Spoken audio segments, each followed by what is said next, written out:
Let's all do it together. Unless you have health problems, if you are willing to take this challenge, we're just going to hold our breath for 15 seconds. Take a deep breath in. Go to take a deep breath out now. Exhale, exhale, exhale. Exhale it out. Stop breathing. Time us. Remember, you can breathe anytime you want to if you need to. I just want you to notice how this feels.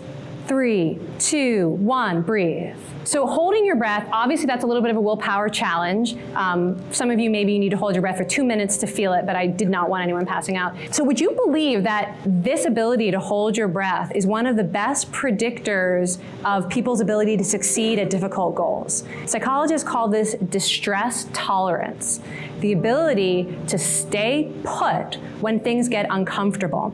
So I want to tell you now about a small intervention that teaches people how to sort of hold their breath, but not exactly. How to basically ride out physical discomfort that gets in the way of making a difficult change. I'm going to tell you about 2 different studies that are basically using the same technique, so you can kind of pick your willpower challenge here. The first I call the torture chamber. And this was a study of smokers who wanted to quit but had been unable to. And the researchers asked the smokers to abstain from smoking for 24 hours, sort of a first challenge, and then to come into the laboratory with a fresh, unopened pack of their favorite brand of cigarettes. So all the smokers show up, they've got their pack, they are desperate for a smoke, and they even carbon monoxide tested them to make sure they hadn't smoked. So they were ready for a cigarette.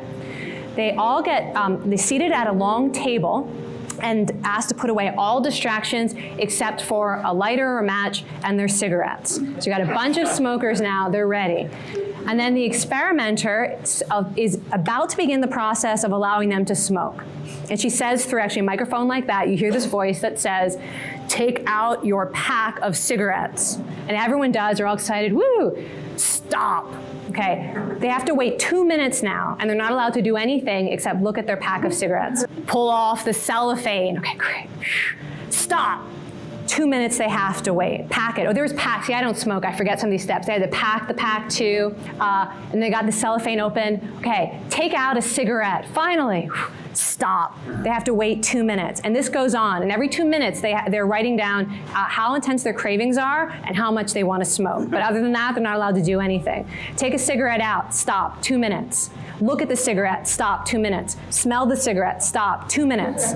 Put the cigarette in your mouth. Stop. 2 minutes. Take out a lighter. Look at it. Stop. 2 minutes. This went on for over an hour. Nobody was actually allowed to light the cigarette. Okay. So here's I didn't tell you what the actual intervention was yet. Half of them before this happened had been taught a technique called surfing the urge, in which you learn to pay attention to the physical discomfort of wanting something. You give it your full attention, and you trust that you can tolerate those physical sensations, and if you just wait with patience, they will go away.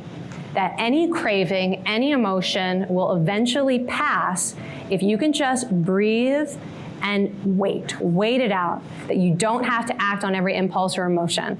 So that's the technique they were taught. They were surfing the urge. They were imagining those cravings as a wave that they were getting on, and they were just gonna breathe, and they knew that it would eventually end, just like a wave. Before I tell you the results of this study, let me just give you the food one. The food one's a little bit different. They took people who had problems with self-control around food, especially sweets, gave them a clear container of Hershey's Kisses, transparent container, and they had to carry that box of Hershey's Kisses around with them for 48 hours, and were not allowed to eat a single one, and they were all carefully marked, little pin scratch, so that the researchers would know if they ate them and restocked it, which would not be cool. And they were taught the same technique about how to handle cravings, how to surf the urge, allow yourself to feel the craving, and yet remember you don't need to act on it, and the craving will go away eventually.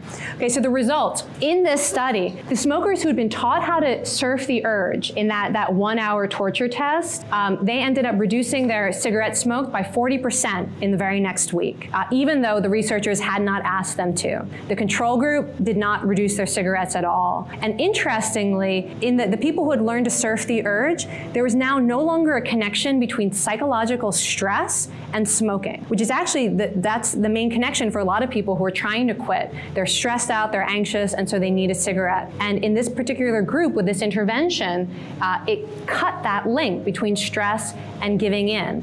probably because they had a tool for dealing with difficult feelings and emotions. In this study, the people who had trouble with self-control around food, if they were taught to surf the urge, 0 had a single Hershey's Kiss over the entire 48 hours, whereas those who'd been given other strategies, including distraction, ended up much more likely to give in and also really stressed out about it.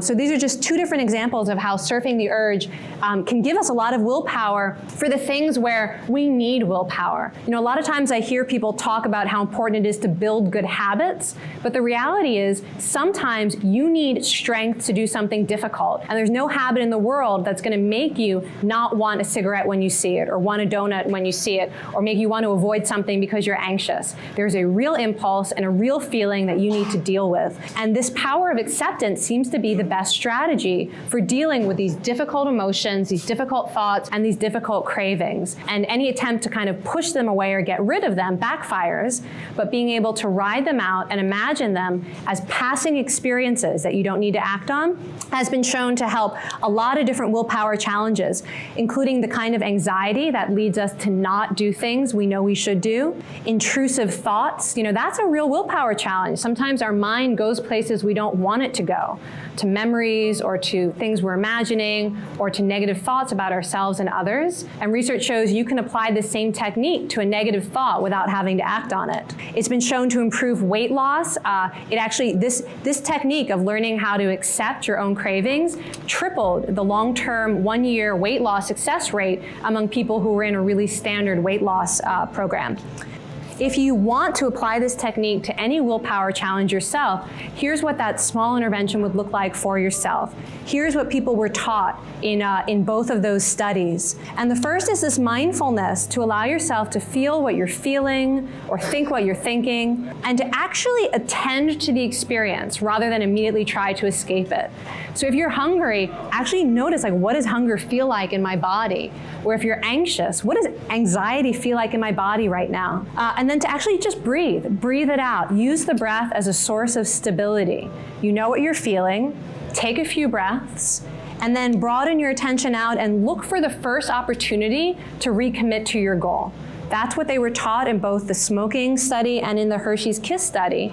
And it's a technique that you can practice. It takes like 30 seconds, and it can help with any sort of willpower challenge. 5 willpower rules, and I would just invite you to think, if you heard anything today that might be relevant to your willpower challenge, to give yourself this short dose, this small dose intervention, and see how it works. So those 5 strategies: 1 is to train your willpower physiology by meditating, by sleeping, by exercising, or by eating a diet that's going to sustain your energy. Forgive yourself the next time you have a willpower setback. Make friends with your future self. Kind of think about the future in a way that feels real. Predict your failure, even though it's really nice to imagine success. Really get interested in the process of how you fail. And then finally, think about surfing the urge when you are facing temptation.